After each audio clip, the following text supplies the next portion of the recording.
Assalamualaikum warahmatullahi wabarakatuh. Yang terhormat Kepala Sekolah SDN 2 Wonorejo, yang terhormat Bapak Ibu Guru SDN 2 Wonorejo, dan pada kesempatan kali ini pertama-tama marilah kita panjatkan rasa syukur kita kehadirat Allah SWT yang telah memberikan nikmatnya sehingga pada hari ini di sela-sela kesibukan kita dapat mengikuti bersama acara diseminasi budaya positif di lingkungan sekolah yang akan disampaikan oleh Ibu Putri Aresta Anggrani SPD selaku JGP Angkatan 9 Kabupaten Malang. Bapak Ibu, sebelumnya izinkan saya menyampaikan pantun. Beli nasi lemak ke Malaysia, tidak lupa dengan kerupuknya. Apa kabar Bapak Ibu guru hebat semua? Semoga sehat semuanya. Amin ya rabbal alamin. Baik Bapak Ibu hadirin yang kami hormati, sebelumnya marilah acara ini kita buka dengan bacaan basmalah dengan harapan acara ini dapat berlangsung dengan baik dan bermanfaat bagi kita semua. Bismillahirrahmanirrahim. Selanjutnya akan kami bacakan susunan acara pada siang hari ini. Yang pertama yaitu pembukaan yang telah kita lalui bersama. Acara yang kedua menyanyikan lagu Indonesia Raya. Dilanjutkan acara yang ketiga sambutan Kepala Sekolah SDN 2 Wonorejo. Adapun acara yang keempat yaitu pemaparan materi atau diseminasi budaya positif oleh Ibu Putri Aresta. Acara yang kelima sesi tanya jawab dan acara yang keenam penutup doa. Selanjutnya mari kita ikuti bersama menyanyikan lagu Indonesia Raya. Hadirin dimohon berdiri.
Acara selanjutnya adalah sambutan Kepala Sekolah SDN 2 Wonorejo. Kepada yang terhormat Ibu Siti Romlah SPD disilakan.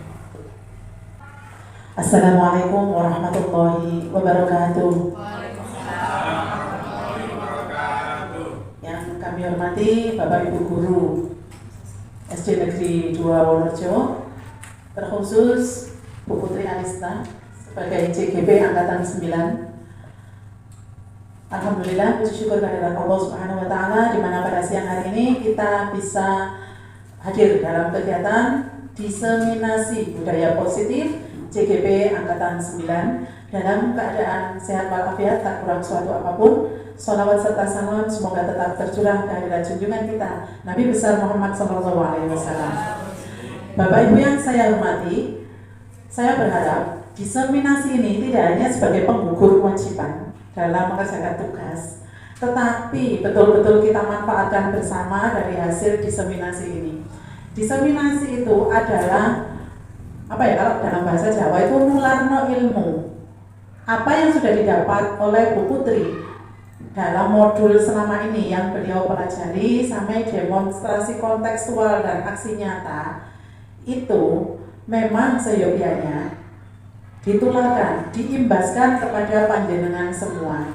Karena tidak semua guru akan memperoleh kesempatan untuk menjadi guru penggerak. Tetapi jika panjenengan semua nanti akan terakomodir dan diterima menjadi seorang guru penggerak, panjenengan tidak kaget lagi. Itu kalau tentang materi.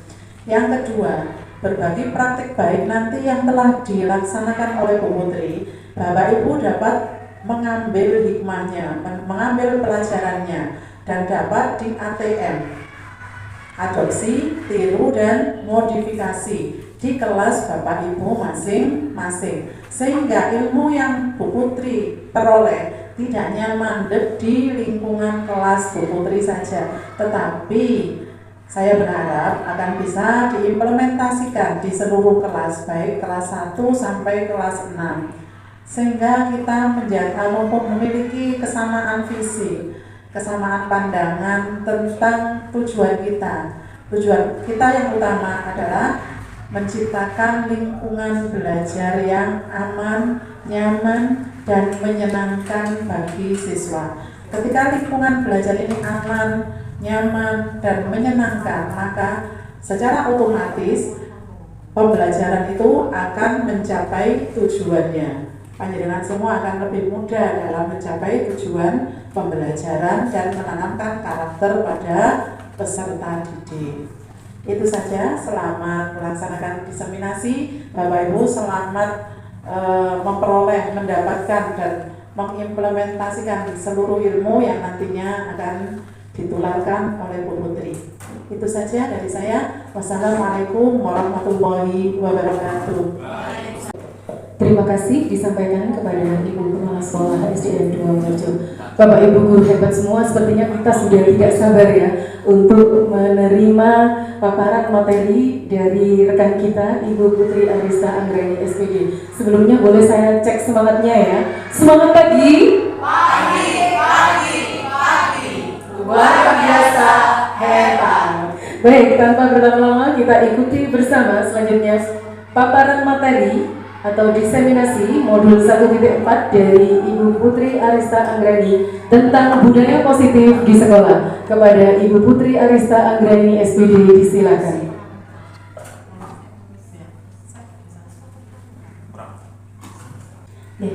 Assalamualaikum warahmatullahi wabarakatuh. Semangat pagi. Luar biasa hebat. Terima kasih Bapak Ibu. Sebelumnya saya ucapkan terima kasih karena sudah meluangkan waktu di tengah-tengah kesibukan panjenengan semua. Yang pertama yang saya hormati Ibu Siti Romlah selaku Kepala SD Negeri 2 Wonorejo dan juga Bapak Ibu Guru SD Negeri 2 Wonorejo. Alhamdulillah, puji syukur kita haturkan kepada Allah yang Maha Esa karena hari ini saya diberi kesempatan untuk memaparkan atau sharing ya Bapak Ibu terkait budaya positif di lingkungan sekolah. Sebelumnya non sewu nggih burung Bapak Ibu semua, saya di sini tidak menggurui panjenengan semua, tapi kita sama-sama belajar. Mungkin saya dalam hal ini lebih dulu dapat ilmunya karena kebetulan saya ikut CGP. Memang ini sebenarnya berkaitan dengan tugas saya, tapi saya harapkan di luar itu panjenengan semua nanti dapat juga kita belajar sama-sama bagaimana tentang budaya positif di lingkungan sekolah ini. Next Bu Anis. Agenda kita yang pertama yaitu pembukaan, tadi sudah kita lalui, kemudian pemaparan materi, tanya jawab nanti, dan juga penutup. Lanjut. Nah, sebelum saya mulai, saya ingin melakukan kesepakatan belajar. Nah, ini adalah kegiatan yang selalu di awal setiap saya mengikuti kegiatan itu ada kesepakatan yang kita laksanakan. Nah, monggo Bapak Ibu kita sepakati bagaimana nanti dalam diskusi kita nanti kedepannya boleh dengan saran bagaimana enaknya gitu. Monggo. Yang pertama mungkin misalnya kita boleh makan. Tidak apa-apa, boleh makan, kita sepakati boleh, monggo nanti kita ini santai saja santai saja, yang penting nanti maknanya dapat semua. Boleh makan, Bu Anis, nomor 2. Kira-kira apa lagi? Monggo. Oke, nanti mungkin ya Pak Joni nggih. Ada lagi mungkin? Monggo. Boleh apa? Boleh sambil minum, nggih. Boleh bertanya lebih dari satu. Escape. Makan, sambil makan dan minum. Yang ketiga yaitu boleh bertanya lebih dari satu. Boleh bermain HP. Boleh Bapak Ibu nggih, itu merupakan hak panjenengan. Tapi mungkin kalau penting ngoten nggih. Sepakat nggih? Sepakat nggih. Ada game-gamenya nanti bisa ditambahkan di situ nggih bonus. Tadi yang kedua yaitu boleh peserta boleh berpendapat. Yang kedua, monggo menghormati dan menghargai. Ingatkan ya Bapak Ibu, ketika ada yang berpendapat nanti yang lainnya gantian. Ingatkan ya. Oke. Sudah sepakat? Boleh HP-an? Boleh Bu Anis? Jika ada yang penting sekali atau urgent boleh sambil HP-an. Oke, boleh. Tapi yang penting kita sama-sama enak gitu ya Bapak Ibu. Sudah. Oke, kesepakatan belajar. Ngapunten ini belajar judulnya gitu. Mungkin kita sama-sama belajar, saya juga masih belajar gitu. Nah, ini kesepakatan belajar kita hari ini. Yang pertama, seluruh peserta boleh berpendapat, boleh sambil makan dan minum. Kalau ada monggo gitu. Kalau tidak ada oke, benar. Saya belum benar ya. Boleh sambil nyemil biar tak kantuk. Terus mengikuti kegiatan dari awal sampai akhir, saling menghormati dan menghargai. Boleh sambil menerima panggilan HP jika penting. Sepakat ya Bapak Ibu? Sepakat, siap. Terima kasih. Oke, siap ya Bapak Ibu ya. Kita curahkan pikiran dan hati kita sejenak dalam kegiatan hari ini. Next.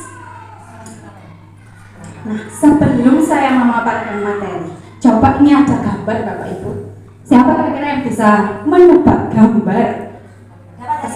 Ada dong. Raise hand dulu ya. Angkat tangan dulu. Siapa kira-kira? Oh, iya Pak Restu, monggo. Budaya positif. Budaya positif. Budaya positif. Apakah betul Bu Anis? Survei yang membuktikan. Kita lihat ya. Iya, betul sekali. Tepuk tangan dulu dong buat Pak Restu. Iya, down press. Iya, udah ngantuk. Iya. Next, Bu Anis. Iya. Budaya positif. Back dulu Bu Anis. Ada Buddha, ya. Terus ngangguk-ngangguk, ya. Ngangguk-ngangguk itu apa? Ya, gitu ya. Yes, ya. Budaya. Terus ada tadi positif, ya. Terus selanjutnya, monggo. Kira-kira siapa yang bisa menebak gambar kedua? Bu Anis, ya, tidak apa-apa, moderator juga tidak apa-apa. Monggo Bu Anis. Motivasi internal. Apakah betul? Survei membuktikan? Iya, tepuk tangan buat Ibu moderator kita. Bu Anis biar tak ngantuk. Iya, Bapak Ibu. Next Bu Anis. Ayo kita. Nah, tadi ada gambar budaya positif motivasi internal. Nah, itu sedikit gambaran nanti tentang materi yang akan kita pelajari hari ini Bapak Ibu. Nah, kenapa sih harus ada budaya positif di lingkungan sekolah? Latar belakangnya itu dari pertama yaitu filosofi KHD. Kenal semua pastinya kenal, kita sebagai pendidik pasti kenal dengan Bapak pendidikan kita, yaitu Bapak Ki Hajar Dewantara. Nah, Bapak KHD ini Bapak Ibu menjelaskan bahwa tujuan pendidikan itu adalah menuntun kebahagiaan dan keselamatan anak setinggi-tingginya. Dan pendidikan itu harus berpihak kepada murid. Gitu. Jadi beliau itu menggambarkan kita sebagai guru itu ibarat petani. Nah, sekolah itu lahan, sedangkan siswa itu adalah benih-benihnya. Nah, kalau petani ya punya lahan, kemudian ada benih, nah itu ditanam, itu kan setiap tanaman pasti tumbuhnya sama nopo berbeda, kira-kira berbeda. Ada yang sama mungkin tingginya 10 cm, ada yang tingginya 15, ada yang kurang. Nah, begitu juga dengan murid kita Bapak Ibu. Anak-anak itu mempunyai kelebihan dan kekurangannya masing-masing. Semuanya punya potensi yang berbeda. Tergantung kita sebagai petani, baratnya bagaimana merawat benih-benih itu tadi. Kita rawat, kita siram, kita kasih pupuk supaya tumbuhannya subur. Sama. Dalam pendidikan juga seperti itu. Anak-anak kita perlakukan, kita beri pembelajaran yang menyenangkan, dan insya Allah nanti akan mengembangkan potensinya. Nah, dari filosofi KHD, nilai dan peran guru penggerak ini sebenarnya tidak hanya berlaku untuk guru penggerak saja, namun semuanya kita, saya rasa ya, guru itu harus mempunyai nilai berpihak pada murid, reflektif, mandiri, kolaboratif, dan inovatif. Berpihak pada murid, nopo sih berpihak pada murid itu? Kalau kita di Kumber nih, di kurikulum Merdeka itu segala sesuatunya itu memang harus berpihak pada murid. Istilahnya apa? Kita menyesuaikan dengan murid, bagaimana gaya belajarnya mereka, seperti itu. Kemudian dari nilai guru itu yang sudah kita perankan selama ini, ada visi. Nah, itulah peran kita. Kita mempunyai nilai dan peran untuk mewujudkan sebuah visi.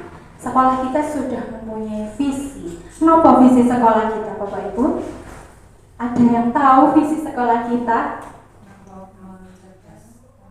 Menciptakan generasi yang iya, berjiwa Pancasila. Iya, 100 buat kita. Tepuk tangan dulu. Ya, tangan Wita. Ini biar Kak Kanto, Wita. Terima kasih Wita ya. Ya, menciptakan generasi.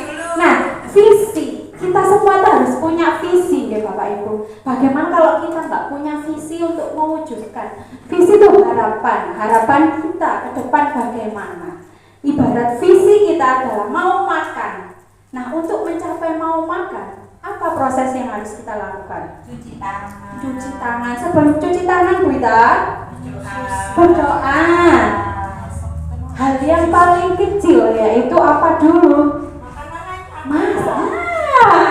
Betul sekali. Ada enggak makanannya? Mungkin kita harus masak dulu. Sebelum masak harus apa? Nah, benar sekali Bu Nur, belanja dulu, habis belanja masak, baru kita bisa makan. Itulah sebuah visi. Jadi kita harus tahu tujuan kita dalam pendidikan itu apa. Visinya cuma satu, punya uang. Nah, betul, hebat, jos Pak Joni. Tepuk tangan dong buat Pak Joni, Bapak Ibu. Ya bagaimana kita bisa belanja kalau kita tidak punya uang? Leres itu adalah proses yang pertama. Kalau dirunut lagi, bagaimana kita bisa punya uang? Kita harus bekerja. Nah, itulah langkah-langkah. Nah, dalam sebuah mewujudkan visi itu bisa dengan menggunakan pendekatan inquiry apresiatif melalui metode Bagja. Apa Bagja itu? Yaitu buat pertanyaan. Jadi pertanyaan, apa sih yang ingin kita capai? Nah, ambil A-nya yang kedua, yaitu ambil pelajaran. Kira-kira, saya mau mencapai tadi visi sekolah kita, menciptakan generasi yang unggul di bidang IPTEK dan berjiwa Pancasila. Nah, untuk meraih itu, apa yang harus kita lakukan? Langkah yang kedua yaitu ambil pelajaran. Sekolah mana ya kira-kira yang sudah anaknya itu sudah unggul? Nah, kita tiru, kita studi banding, istilahnya kita observasi, kemudian studi tiru. Nah, bisa juga kita mencari mungkin di internet bagaimana sih mewujudkan siswa yang unggul prestasi seperti itu. Kemudian gali mimpi. Nah, mimpi kita apa? Nah, kembali ke tujuan visi tadi, jabarkan rencana, J-nya, Bakja, J-nya jabarkan rencana. Rencananya apa yang harus saya lakukan dahulu? Kayak tadi, mungkin kalau kita mau makan, kita harus punya uang. Bagaimana? Bekerja dulu. Setelah sudah punya uang, masak, baru kita bisa makan. Itulah rencana-rencananya. Kemudian yaitu atur eksekusi. Atur eksekusi ya sudah dari rencana tadi, baru kita eksekusikan rencana tadi. Seperti itu. Next, Bu Anis. Nah, tujuan akhirnya itu apa sih Bapak Ibu?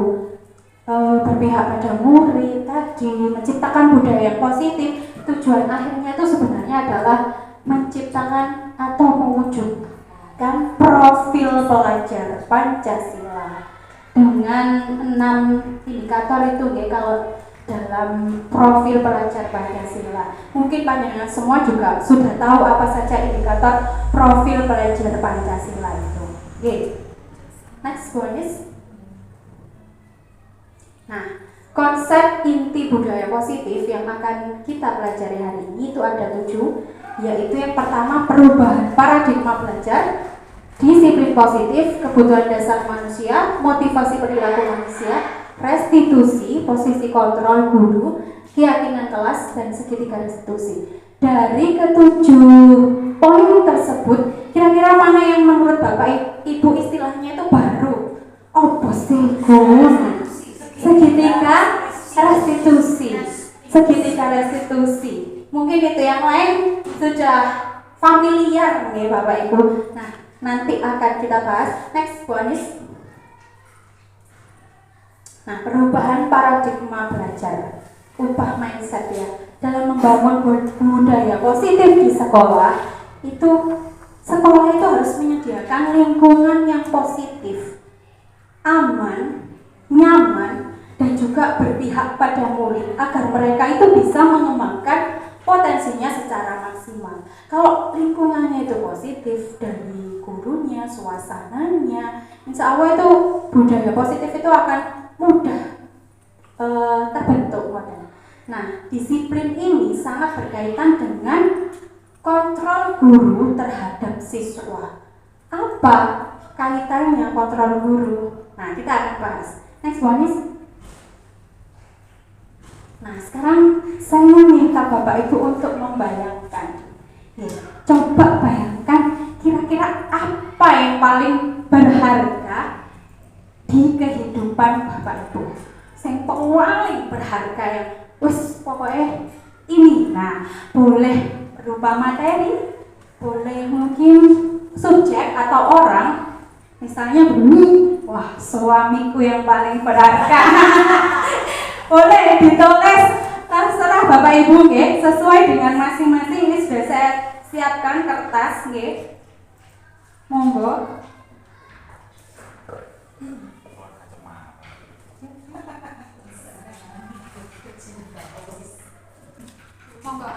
Monggo ambil satu kertas.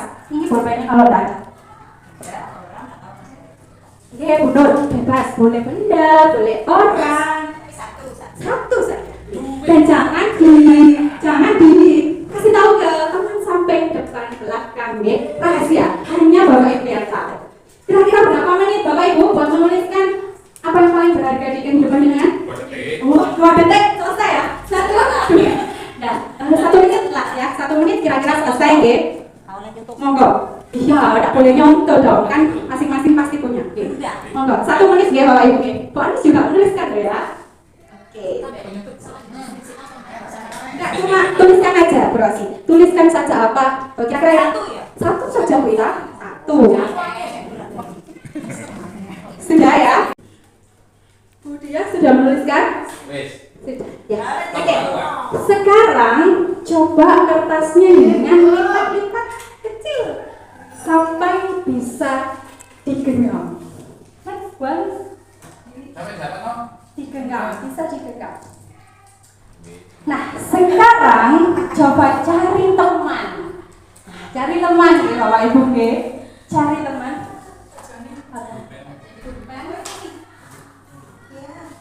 Nggih. Kalau sudah digenggam yang erat sekali Bapak Ibu ya. Enggak usah, enggak apa-apa Bu Ita. Terus digenggam yang erat. Nah, Bapak Ibu Bununi belum tak? Bununi. Nah, sekarang coba buka. Tuh, ini 2 orang secara berpasangan Bapak Ibu nggih. Gantian nanti ya. Nah, siapa sama siapa nanti ya? Nanti tugas A yaitu itu yang menggenggam erat apa yang berharga dari yang sudah jenengan tuliskan tadi. Nah, tugas B mencoba dengan segala cara gimana A ini mau membuka tangannya yang berharga itu tadi. Nah, boleh diidik-idik, boleh dihadik, nah diilokno istilahnya ya, atau diiming-iming mungkin kasih yang boleh. Yang tugasnya B harus bisa membuka A. Sedangkan A gimana caranya itu mempertahankan, karena itu adalah sesuatu yang sangat berharga di kehidupan jenengan. Bagaimana kalau diambil orang lain? Kan tidak mau B. Nah, tapi tugas B harus bisa membuka genggaman A itu tadi. Monggo barangkali praktek dulu berkelompok. Langsung Pak Joni sama Bu Nuri.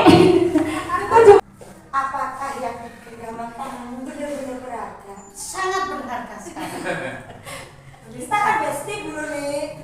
Ayo dah, kasih tahu sih. Jangan bisa sih bisnis opo. Ini adalah sangat berharga buat saya. Ini tak berapa karena ini adalah pengalaman yang sangat berharga bagi saya. Pakai duit wis dilik ini ya.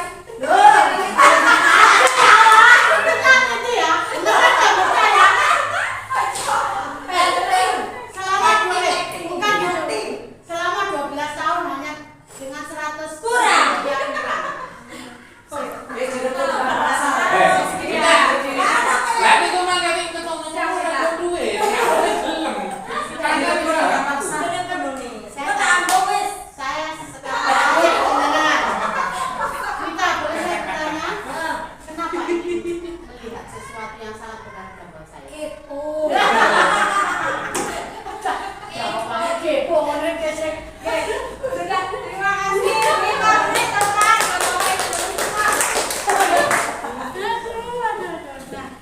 Bu Nuni, kalau boleh tahu apa ya itu tadi ya? Sangat berharga sekali berarti. 12 tahun. Nggak mau loh ya. Mana kepo 12 tahun. Nah, nggih, Bapak Ibu. Ini adalah ilusi kontrol ya. Bu Nuni, kira-kira tadi misalnya dikasih uang 1 miliar, tak kasih no, atau diidik-idik, atau puasa tangannya pokoknya dibuka, Bu Nuni itu bisa buka. Tapi kira-kira itu karena apa? Karena Bu Nuni atau Bu Ita? Tergantung situasi dan kondisi. Tergantung situasi dan kondisi. Kalau kondisinya real, tanpa ada yang disettingkan, kemungkinan bisa dibuka, iya Bapak Ibu. Tapi ketika Bu Nuni membuka, itu adalah murni dari Bu Nuni sendiri, bukan dari Bu Ita. Nah, tapi kemauan Bu Nuni sendiri yang mau membuka itu tadi, meskipun itu tadi sangat berharga. Nah, itu adalah kalau di teorinya William Glasser itu adalah ilusi kontrol. Apa itu? Nah, guru mengontrol murid, kita menghukum murid. Nah, murid mau, ayo kamu kalau nggak mau nanti tak suruh nulis 100 kali. Dilakukan, tapi apakah itu karena dari dalam diri murid dia memang mau? Nah, tidak. Tapi karena memang ada paksaan ya, bukan dari dirinya sendiri. Berarti siapa yang bisa mengontrol diri kita, Bapak Ibu? Diri kita sendiri. Betul sekali, nggih. Nah, inilah yang sering kita lakukan. Kita itu seolah-olah bisa mengontrol murid. Kemudian kita mempunyai hak untuk memaksa. Nah, padahal mereka itu juga punya hak, haknya sendiri. Nah, seperti itu. Next one is. Nah, inilah stimulus respon teori kontrol. Realitasnya kebutuhan kita sama. Padahal kalau di teori kontrol itu kita berbeda. Ya, kebutuhan Bu Ita dan Bu Nuni tentu saja berbeda. Nah, semua orang melihat hal yang sama. Setiap orang melihat gambaran yang berbeda. Mungkin di sini semua orang melihatnya tisu atau ini layar, tapi dari belakang mungkin melihat sisi yang berbeda. Seperti itu. Kemudian mengubah orang agar berpandangan sama dengan kita. Nah, kita berusaha untuk orang lain itu agar mempunyai memahami pandangan orang lain. Seperti itu dalam teori kontrol.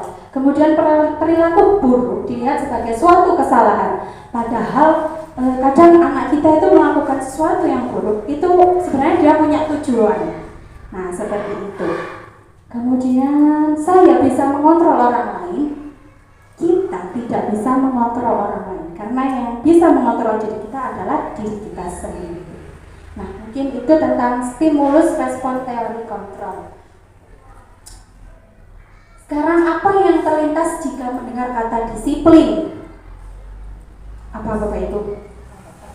Tepat waktu. Pasti yang terlintas itu kita datangnya tepat waktu, berarti itu disiplin. Ngoten nggih? Nah, disiplin itu adalah kemampuan memerintah diri sendiri secara merdeka, ya. Kita itu benar-benar bisa menguasai diri, ya, untuk mengontrol, memilih tindakan yang mengacu pada nilai-nilai yang kita hargai dengan penuh tanggung jawab tanpa terperintah oleh orang lain. Nah, nilai-nilai yang kita hargai ini adalah nilai-nilai kebajikan. Sifatnya positif dengan tujuan mulia, yaitu nilai-nilai dalam profil pelajar Pancasila. Jadi kalau kita sudah disiplin, berarti kita itu bisa memerintah diri kita sendiri untuk melakukan sesuatu yang positif. Itulah nih. Jadi artinya itu bukan hanya tepat waktu. Kenapa bisa kita tepat waktu? Karena sudah kita yakin nih dari nilai-nilai kebajikan itu tadi.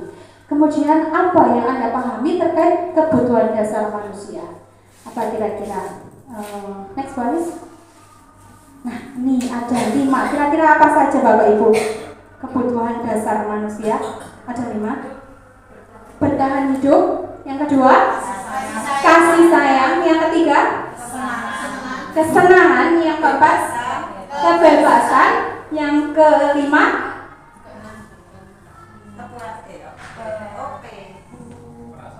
apa ya?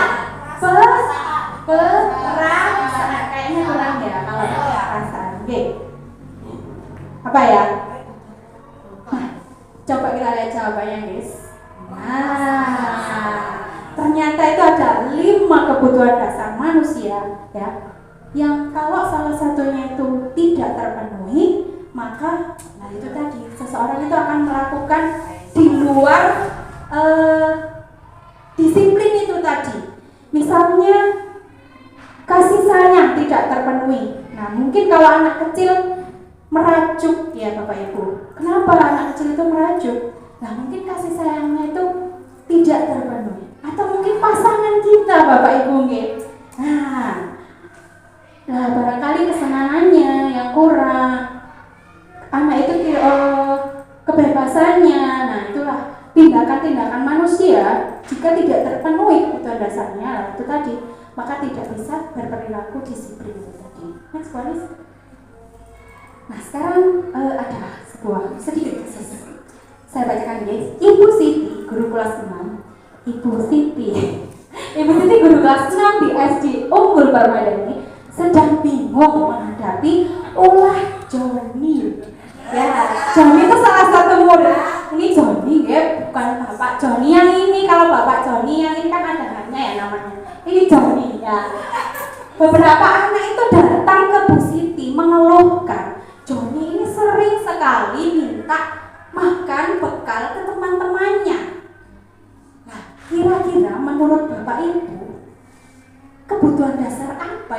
terpenuhi oleh Joni ini?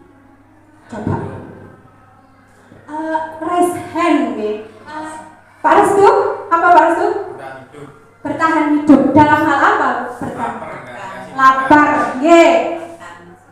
Terima kasih Pak Restu, super sekali jawabannya. Kemudian tadi ada kasih sayang. Kira-kira apa ya dari perbuatan Joni ini yang tidak terpenuhi kasih sayangnya apa?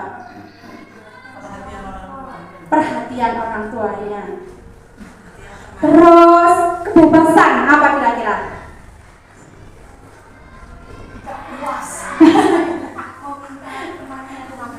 Nah, meminta temannya dengan paksa, super sekali Bu Dia. Nah, kira-kira apa kebutuhan dasar John yang tidak terpenuhi? Kita lihat Bu Anis. Next. Nah, inilah dalam konteks penerapan disiplin positif, Ibu Siti itu hendaknya mencari tahu ya alasannya John ini kenapa sih kok minta bekalnya temannya, merebut bahkan ya. Nah, survival, bertahan hidup karena John ini merasa lapar itu. Kemudian kasih sayang. Nah, dia butuh perhatian dari teman-temannya. Kemudian power, ya, penguasaan. Nah, dia itu merasa hebat, bisa minta bekalnya teman-teman. Kemudian freedom, kebebasan. John ini merasa bosan. Barangkali orang tuanya ini membawakan bekal sama terus tiap hari dibawakan telur, mie. Nah, dia butuh kebebasan. Terus fun, ya, atau kesenangan. John ini hanya iseng. Dia senang melihat ekspresi teman-temannya saat dipaksa itu tadi. Next one is. Nah, sekarang ada pertanyaan pemantik, yaitu kira-kira mengapa Anda menggunakan helm saat berkendara? Kira-kira kenapa Bapak Ibu? Ya. Keselamatan, keamanan. Nomor 2, mengapa Anda mengerjakan tugas yang diberikan oleh kepala sekolah? Kenapa kira-kira? Tanggung jawab. Oke. Kemudian yang ketiga, mengapa Anda hadir ke sekolah tepat waktu? Kira-kira kenapa? Kewajibannya datang tepat waktu. Kewajiban ya. Terus mengapa Anda harus menjaga kebersihan? Supaya sehat, berkaitan dengan kesehatan, ya. Betul sekali jawabannya itu tadi ya. Nah, inilah yang berhubungan dengan motivasi perilaku manusia. Kenapa mengerjakan tugas dari kepala sekolah? Baik gak ngerjain kok di SP atau di apa? Nah, itu berarti dorongannya itu masih motivasinya itu dari luar, belum dari dalam diri. Kenapa saya datang tepat waktu? Supaya saya jadi guru terdisiplin misalnya ya. Supaya saya jadi guru teladan.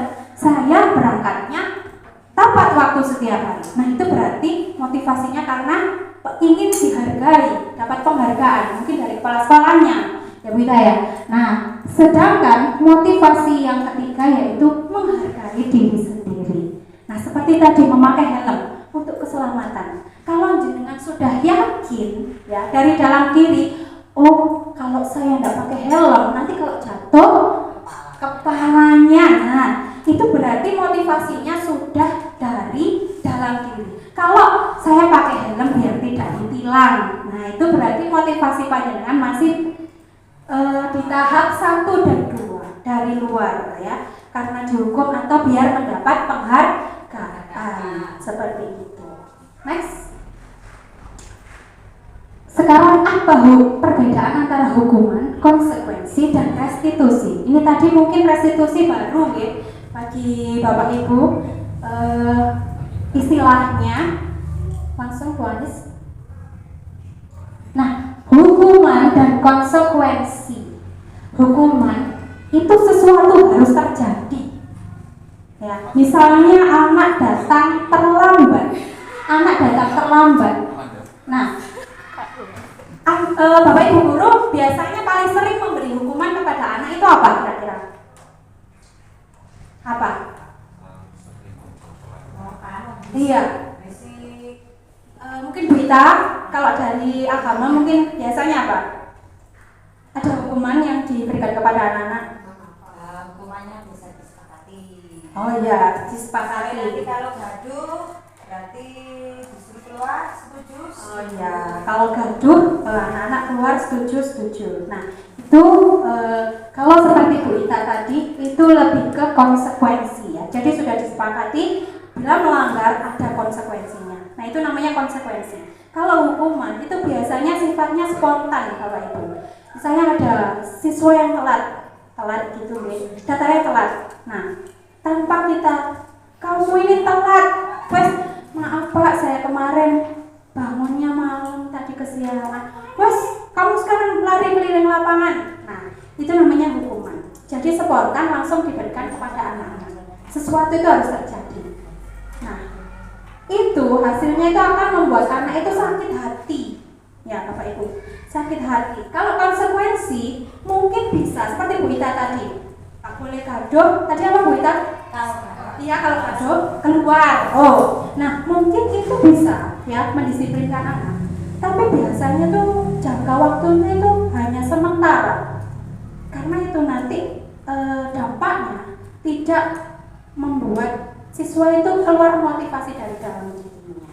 Seperti itu bisa dibaca nih. Konsep diri yang buruk, nah itu mendorong anak menyakiti diri sendiri, mendorong anak mudah menyelesaikan. Intinya kalau hukuman itu kita memaksa ya, anak itu harus melakukan ini. Kalau konsekuensi ada kesepakatan, kalau kamu melanggar maka kamu harus ini. Itu bedanya hukuman dan konsekuensi. Nah sekarang restitusi. Next one. Sebelum ini kira-kira dari yang di depan itu mencatat 100 kali di dalam buku kalimat saya tidak akan terlambat lagi karena terlambat ke sekolah. Itu apa namanya Bapak Ibu? Hukuman atau konsekuensi? Hukuman. Nomor 2, lari mengelilingi lapangan basket 2 kali karena terlambat hadir di sekolah. Hukuman apa konsekuensi? Bu Rosi konsekuensi, Bu Dia hukuman, Bu Nur hukuman, Pak Restu juga ada yang berbeda jawabannya nomor 2 ya. Nomor 3 sekarang, murid diminta untuk push up 15 kali karena tidak menggunakan masker di sekolah. Kira-kira hukuman atau konsekuensi? Konsekuensi hukuman. Ya, ada 2 jawaban lagi nih nomor 2. Menarik ini ya Bapak Ibu ya. Nomor 2 dan 3 ada 2 jawaban. Kemudian nomor 4, menggantikan kertas tugas teman yang telah dicoret-coret. Konsekuensi. Terus nomor 5, membersihkan tumpahan air di meja tulis karena tersenggol pada saat belajar. Konsekuensi. Murid disuruh untuk mengenakan sepatu seharian di sekolah karena tidak mengenakan sepatu hitam. Hukuman atau konsekuensi? Bingung ya. Ada yang konsekuensi, ada yang hukuman juga ini. Lari mengelilingi lapangan basket 2 kali karena terlambat 10 menit untuk pelajaran PJOK. Hukuman. Iya. Next kita lihat jawabannya. Survei membuktikan. Nah, itu tadi ya. Tadi yang jawab konsekuensi dan hukuman itu tadi ya. Kalau yang PJOK terlambat 10 menit karena mungkin pelajarannya kan PJOK nih Bapak Ibu. Jadi kan masih berhubungan dengan pelajarannya. Jadi ya itu tadi konsekuensi ya. Next one is. Nah sekarang kita coba gambar lagi Bapak Ibu biar tidak ngantuk. Kira-kira apa ya itu ya gambarnya yang bisa raise hand. Ayo apa? Ayo raise hand Bapak Ibu. Posisi kontrol. Raise hand. Raise hand. Monggo. Monggo. Kontrol. Apa? Raise hand Bapak Ibu. Angkat tangan. Bro, posisi kontrol. Iya, betul sekali tepuk tangan buat Burung. Oh, Burung. Hadiahnya udah super ya. Pos ada kotak pos ya, pos kubus itu sisinya ya, sisi kuncinya itu dicoret. Jadi posisi kon itu kan kontrol ya Bapak Ibu ya. K-nya dicari, jadi posisi kontrol. Betul sekali. Hebat Ibu Kepala Sekolah. Tepuk tangan buat Ibu Kepala Sekolah. Oke, ini restitusi posisi kontrol dulu. Nah, ada 5. Kita itu biasanya sebagai penghukum, sebagai pembuat rasa bersalah, sebagai teman, pemantau, dan juga manajer. Apa perbedaannya Bapak Ibu? Kita akan bahas bersama-sama. Next bonus. Nah, ini dia adalah 5 posisi kontrol guru. Ada 5 ya. Kalau penghukum itu biasanya menghardik, menunjuk-nunjuk. Nah, kalau pembuat rasa bersalah, ini seharusnya kamu tuh gini. Ibu kecewa dengan kamu, mengapa? Nah, itu pemantau. Pembuat orang merasa bersalah. Teman.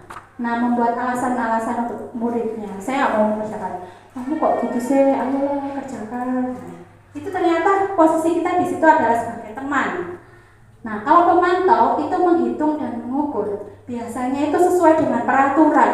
Apa kesepakatan kita?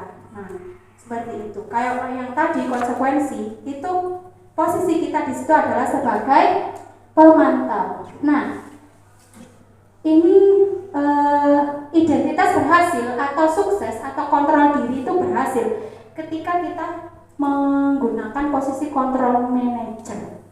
Nah, apa itu posisi kontrol manager? Nah, ketika terdapat suatu permasalahan yang dihadapi murid, kita itu mengajukan pertanyaan-pertanyaan kepada murid ya. Apa alasan? Kita menggali alasannya, seperti itu. Nah, hasilnya dari ketiga ini, kalau identitas gagal atau penghukum dan pembuat orang merasa bersalah, hasilnya itu adalah anak itu jadi memberontak. Ya, dihukum lama-lama anak itu bisa memberontak. Terus kemudian menyembunyikan, bisa juga berbohong anak itu ya. Terus biar aku nggak dihukum, nah kadang-kadang berbohong. Kamu tadi ngambil ini ya? Karena takut dihukum, nah akhirnya dia berbohong. Kalau teman, nah itu akan bergantung Bapak Ibu. Jadi kepada guru itu saja mungkin yang dia itu merasa dekat, dianggap teman. Akhirnya dia itu jadi bergantung kepada guru tersebut. Sedangkan pemantau itu juga kalau nggak diawasi, anak itu ya sudah kembali lagi.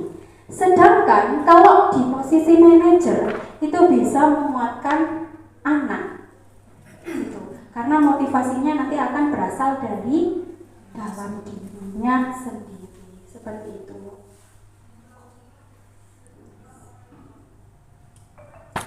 Inilah segitiga restitusi yang mungkin tadi istilahnya baru bagi panjenengan semua. Proses menciptakan kondisi bagi murid untuk memperbaiki kesalahan mereka ya. Jadi mereka ini bisa kembali ke kelompok dengan karakter yang lebih kuat. Nah, melalui restitusi ini guru dapat membantu murid menjadi lebih disiplin, kemudian dia itu bisa memulihkan diri setelah terbuat kesalahan. Jadi kita itu cuma membantu, kita memberikan penawaran-penawaran, bukan memaksa anak-anak ya. Jadi kita itu memberikan penawaran. Itulah segitiga restitusi. Ada 3 langkah-langkahnya Bapak Ibu ya. Yaitu yang pertama menstabilkan identitas, yang kedua validasi tindakan yang salah, dan yang ketiga adalah menanyakan keyakinan. Ya. Menstabilkan identitas ini setiap orang pasti pernah melakukan kesalahan. Kamu bukan satu-satunya yang melakukan ini. Nah itu kalau orang marah setelah membuat kesalahan, kita harus menstabilkan dulu biar emosinya itu tenang. Nah inilah langkah-langkah restitusi. Distabilkan dulu. Iya. Setiap orang itu pasti pernah melakukan kesalahan. Ibu juga pernah, karena kita merupakan manusia biasa. Nah kemudian validasi tindakan yang salah. Di sini Ibu tidak mau mencari siapa yang benar dan salah. Nah kamu pasti tentu punya alasan.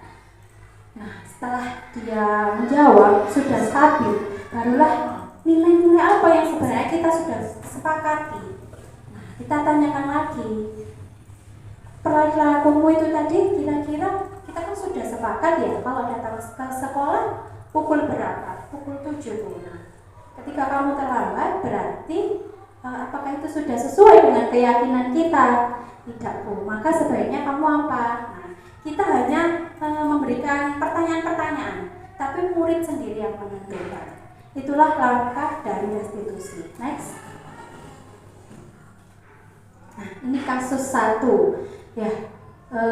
Sabrina bangun terlambat. Dia buru-buru. Akhirnya di gerbang sekolah dia tidak menggunakan sepatu hitam seperti yang dituliskan di peraturan sekolah. Nah, Pak Lukman ini melihat sepatunya itu berwarna coklat. Sabrina pun menjelaskan kalau dia itu terburu-buru salah menggunakan sepatu.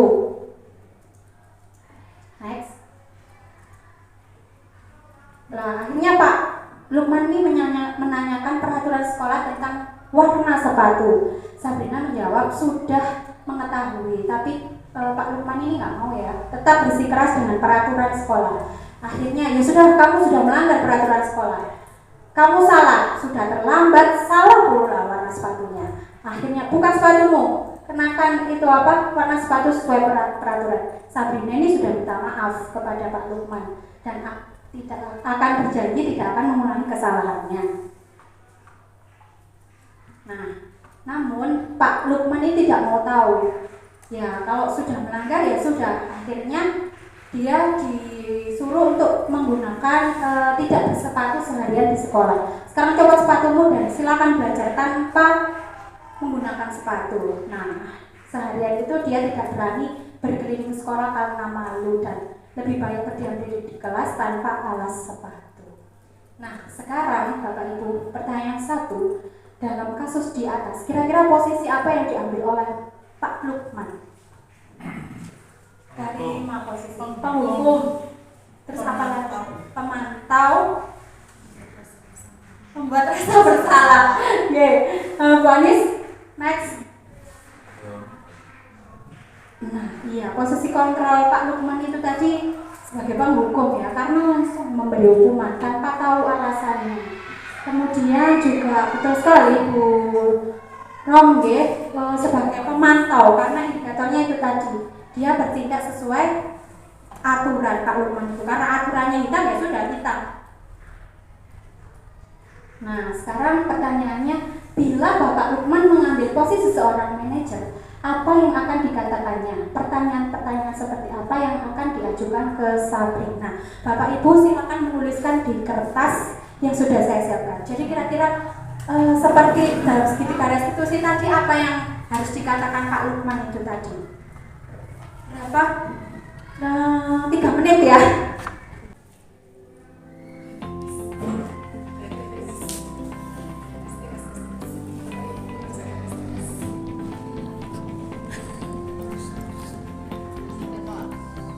Satu pertanyaan ya Bu. Ya, boleh 1, boleh 2. Ya, pertanyaan saja. Pertanyaan ini enggak.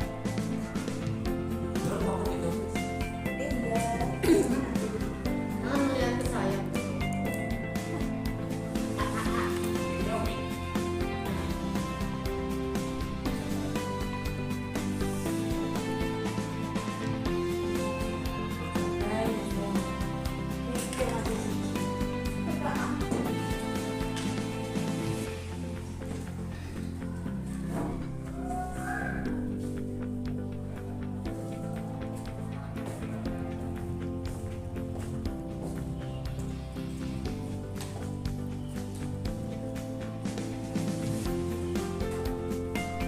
Sudah, Bapak Ibu? Sudah, kalau sudah Boleh ditempel di papan depan ya. wall. Moga Bapak Ibu bisa ditempel di depan. Bisa ya?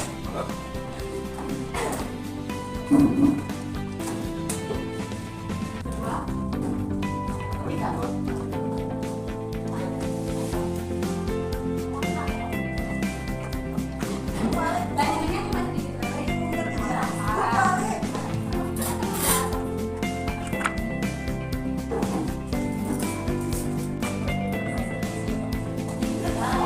Ya.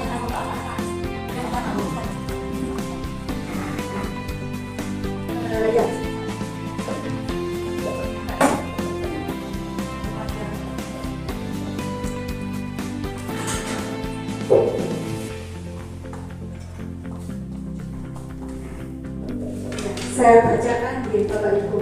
Oh, tidak ada namanya. Tidak apa-apa. Mengapa Sabrina sampai salah memakai sepatu? Pertanyaan pertama, apa yang menyebabkan kamu terlambat? Menurut Sabrina, apa yang dapat kamu usahakan agar tidak terlambat? Nah, terus ada lagi, mengapa Sabrina menggunakan sepatu coklat? Karena harus mematuhi peraturan. Mengapa ya? Mengapa kamu harus mematuhi peraturan yang sudah ada? Mengapa sampai bisa memakai sepatu coklat di sana? Kenapa Sabrina terlambat? Ayo jelaskan. Ini ada tanda serunya, berarti makanya kenapa Sabrina terlambat? Ayo jelaskan gitu ya. Ada tanda serunya. Mengapa tidak memakai sepatu hitam? Ya. Peraturan dibuat untuk apa? Mengapa menggunakan sepatu coklat yang tidak sesuai aturan? Nah, apakah akan diulang lagi? Bagaimana konsekuensinya kalau diulang lagi? Ya, terima kasih Bapak Ibu. Tepuk tangan buat Bapak Ibu semua. Hebat, super sekali ya. Sepertinya sudah menangkap tentang pendidikan restitusi ini. Ya, betul sekali Bapak Ibu. Mungkin tadi di langkah yang pertama yaitu langkah pertama tadi menstabilkan identitas. Nah, mungkin kita bisa tanya dulu Bapak Ibu nih. Sabrina, kenapa kamu kok menggunakan sepatu warna coklat? Kamu tadi terburu-buru sepertinya ya, sehingga sampai terlambat. Nah, menstabilkan biar dia tenang dulu. Nah, kemudian pertanyaan yang kedua yaitu, misalnya Sabrina menjawab. Kira-kira kalau ditanya seperti itu, Sabrina jawab apa? Kamu tadi terburu-buru ya? Ya. Iya, gitu ya. Kenapa terlambat? Mungkin bisa bangun kesiangan. Oh iya, ibu paham. Nah, itu validasi tindakan yang salah. Kita tahu dia salah. Nah, kita memvalidasi, tapi dengan kalimat yang positif. Iya, ibu tahu. Kita pasti, setiap manusia itu pasti pernah bangunnya kesiangan, pasti pernah terburu-buru juga. Mungkin di jalan ada apa. Nah, kita pasti pernah melakukan itu. Ibu juga. Nah, ini setelah divalidasi yaitu menanyakan keyakinan. Tapi apakah tindakan Sabrina itu sudah sesuai dengan keyakinan kita? Kira-kira jawaban Sabrina apa? Tidak ya. Kira-kira Sabrina melanggar keyakinan kita apa? Apa ya keyakinan kita yang tidak sesuai dengan perilakunya Sabrina yang pertama? Iya, betul sekali Sabrina. Jadi seharusnya Sabrina bagaimana? Tidak terlambat. Kira-kira supaya tidak terlambat bagaimana ya Sabrina ya? Bangun pagi, iya. Supaya tidak kesiangan bagaimana? Betul sekali ya. Kira-kira bisa ya Sabrina ya? Untuk jenazah. Nah, itulah Bapak Ibu sedikit gambaran tentang segitiga restitusi. Jadi anak menemukan sendiri. Kenapa sih saya kok berbuat seperti ini? Saya ini telat karena ini. Nah, supaya nggak telat aku harus bagaimana? Itu kan kita mengajar, memberikan memberikan stimulus agar dia itu bisa keluar motivasi dari dalam dirinya. Nah, itulah melalui segitiga restitusi. Kemudian selanjutnya, kira-kira bila Anda kepala sekolah di sekolah tersebut, nilai kebajikan apa yang ingin dituju oleh peraturan sekolah harus berwarna hitam. Kira-kira kenapa sih Bapak Ibu? Misalnya Anda sebagai kepala sekolah nih, dengan jadi kepala sekolah, kenapa sih anak-anak kita itu disuruh memakai sepatu warna hitam? Kira-kira nilai kebajikan apa yang ingin kita capai dari peraturan tersebut? Kira-kira apa? Kebersamaan. Standar sosial. Terus kedisiplinan, Satu ireng paling murah. Nah, buat sekali, kita super sekali, kenapa sih harus berwarna hitam? Itu tadi nilai menghargai. Nah, betul. super grosi, super tidak iran-iranan. Di situ ada nilai saling menghargai. Ya, kalau sudah sama seragam, ya sudah. Nggak ada yang merasa malu ketika tidak bisa membeli sepatu warna putih. Next one is. Nah, sekarang ice breaking sebentar, biar nggak ngantuk. Ini kurang sedikit, Bapak Ibu, ya, kurang sedikit, biar nggak ngantuk.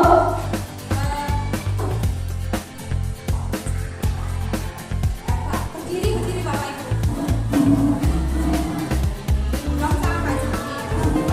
Harus bertanyakan ya.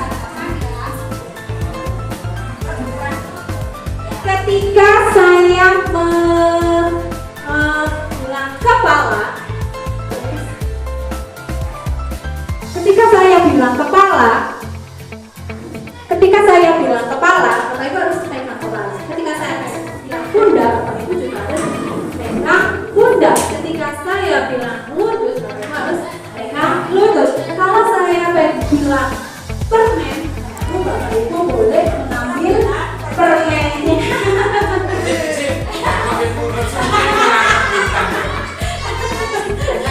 Ya, dan saya punya kurang Bapak Ibu, siap ya?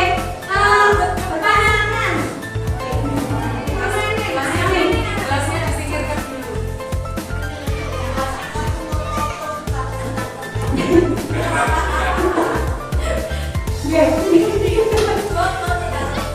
Siap Bapak Ibu? Siap ya? Kepala, pundak, kepala, pundak, lutut.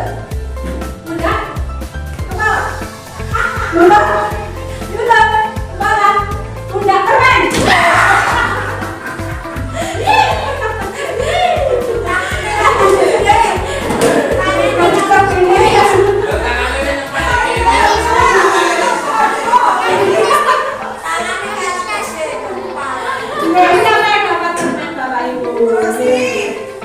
Bapak Ibu biar nggak ngantuk, sambil ya.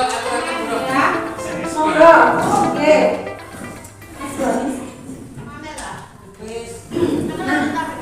Ini yang terakhir ya, Bapak Ibu ya, tentang keyakinan kelas. Kenapa sih keyakinan kelas, bukan kesepakatan kelas ya? Keyakinan kelas itu sifatnya lebih abstrak daripada peraturan yang rinci dan konkret.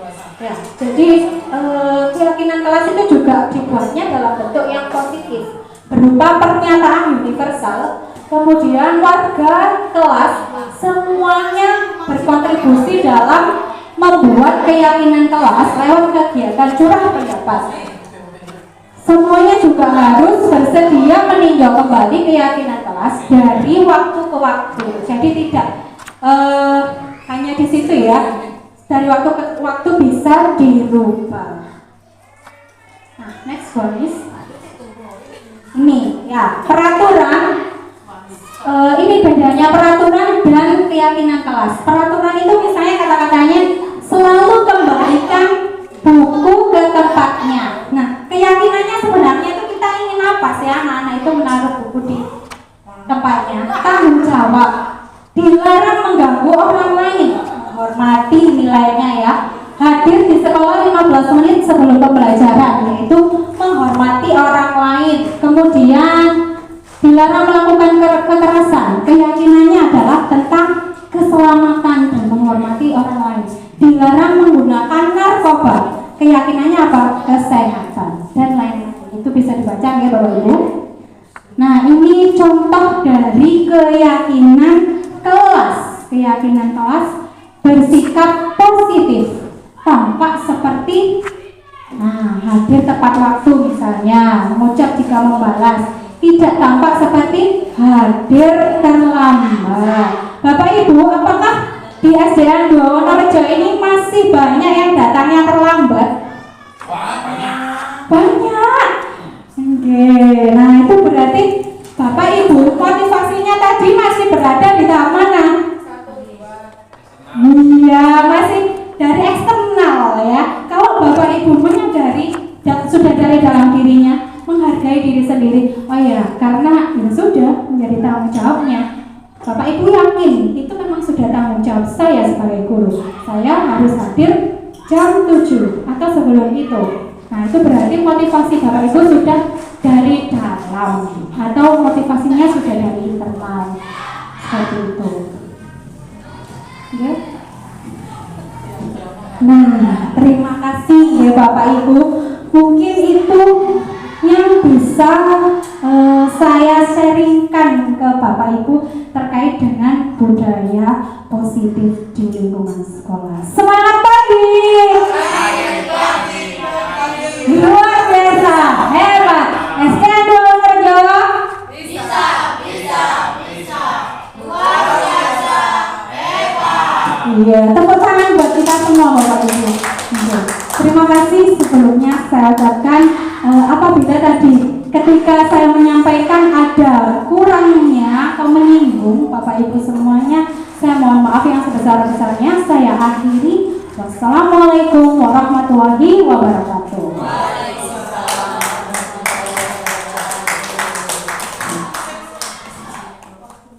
Langsung lulus.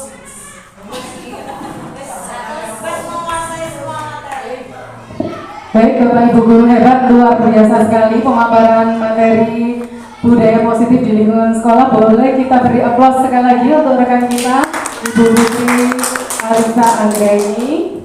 Dan selanjutnya kita buka sesi tanya jawab untuk 2 atau 3 penanya saja satu sesi. Silakan saya buka untuk penanya pertama. Mumpung kita bisa sharing. Ya, silakan Bu Ita. Adakah kira-kira kesepakatan budaya positif yang ada di sekolah kita ini? Misalnya nanti kita buatlah budaya positif di sekolah satu saja mungkin ya, entah itu disiplinnya atau entah itu apa ya, dalam proses pembelajaran atau tidak. Barangkali itu Putri. Ya, mungkin ada lagi yang ingin ditanyakan. Penanya kedua, silakan. Bu Rosi.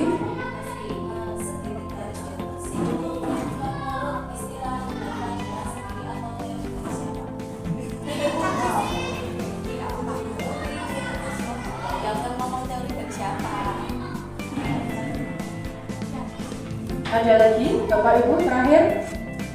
Cukup 2 pertanyaan saja.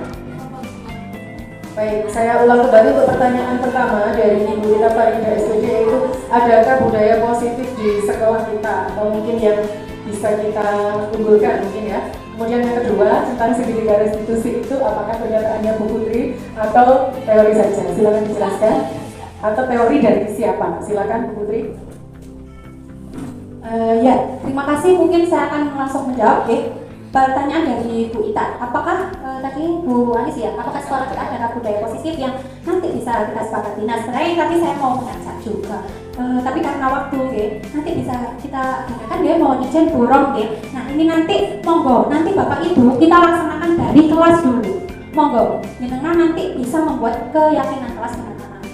Nah, biasanya itu kan kalau kesepakatan dulu, monggo jenengan bikin kesepakatan dengan anak-anak. Kira-kira peraturannya apa? Saya rasa semuanya panjenengan sudah membuat dulu waktu di awal-awal ajaran baru sudah membuat kesepakatan. Nah, dari kesepakatan itu nanti akan muncul nilai kebajikan. Nah, seperti tadi misalnya anak-anak kan biasanya menuliskan mungkin kesepakatannya hadir tepat waktu atau tidak boleh terlambat. Nah, itu kan tidak boleh terlambat. Itu kan kalimatnya masih negatif. Nah, kita rubah ke kalimat positif.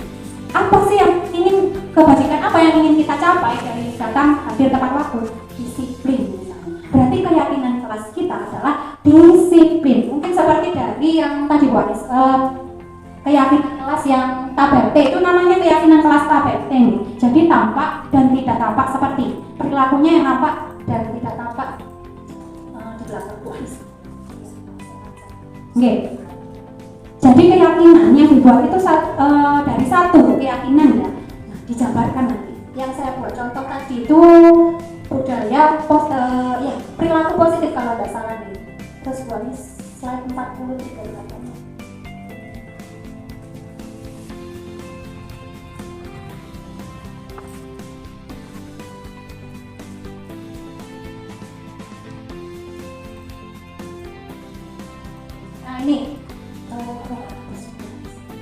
Nah, ini kita ya dan Bapak Ibu.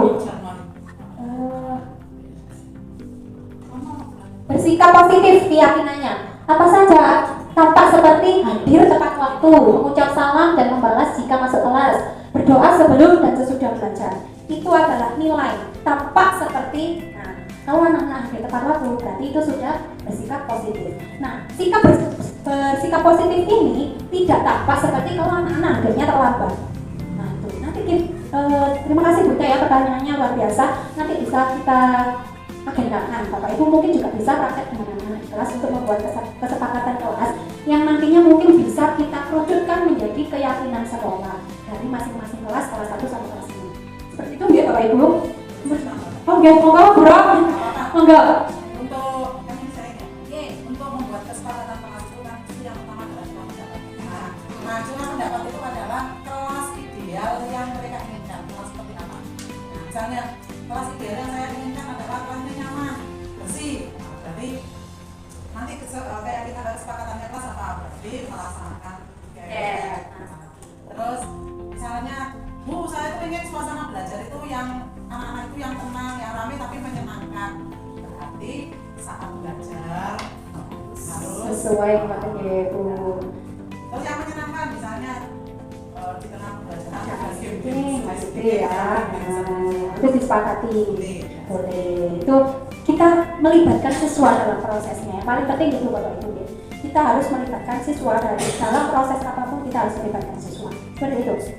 Untuk menjawab pertanyaan Bu Rosi, tadi sebenarnya sampun di slide ada Bu Rosi. Ini bukan menurut saya ya, teori segitiga restitusi. Ini menurut teori tadi yang poster tadi ya. Nah itu ya, itu Bu Rosi ya. Posisi kontrol, tapi juga itu berhubungan dengan segitiga restitusi itu tadi. Ya, itu ya Bu Rosi ya. Oke. Bagaimana Bapak Ibu? Saya kembali. Terima kasih.